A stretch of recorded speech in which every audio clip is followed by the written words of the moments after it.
রাজধানীর যানজটের বিষয়টি মাথায় রেখে এইচএসসি ও সমমান পরীক্ষার্থীদের হাতে সময় নিয়ে বাসা থেকে বের হওয়ার অনুরোধ করেছে ঢাকা মেট্রোপলিটন পুলিশের ডিএমপি ট্রাফিক বিভাগ। বৃহস্পতিবার ডিএমপি মিডিয়া সেন্টারে এক সংবাদ সম্মেলনে ট্রাফিক বিভাগের অতিরিক্ত কমিশনার মনিবুর রহমান এ অনুরোধ জানান। তিনি জানান, এইচএসসি পরীক্ষাকে সামনে রেখে রাজধানীতে 30টিরও বেশি কুইক রেসপন্স টিম গঠনের নির্দেশ দেওয়া হয়েছে।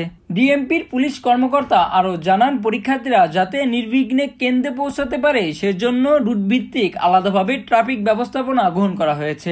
আগামী 30 জুন সিলেট বিভাগ ব্যতীত দেশের অন্যান্য বিভাগে একযোগে এইচএসসি ও সমমান পরীক্ষা শুরু হওয়ার কথা রয়েছে। বন্যা পরিস্থিতি অবনতি হওয়ার কারণে সিলেট বিভাগের উচ্চ মাধ্যমিক ও সমমান পরীক্ষা আগামী 8 জুলাই পর্যন্ত স্থগিত করে শিক্ষা মন্ত্রণালয়। আগামী 9 জুলাই থেকে পূর্বের সময়সূচি অনুযায়ী এই বিভাগে পরীক্ষা অনুষ্ঠিত হবে। রাকিব আলী, দ্য রিপোর্ট.লাইভ।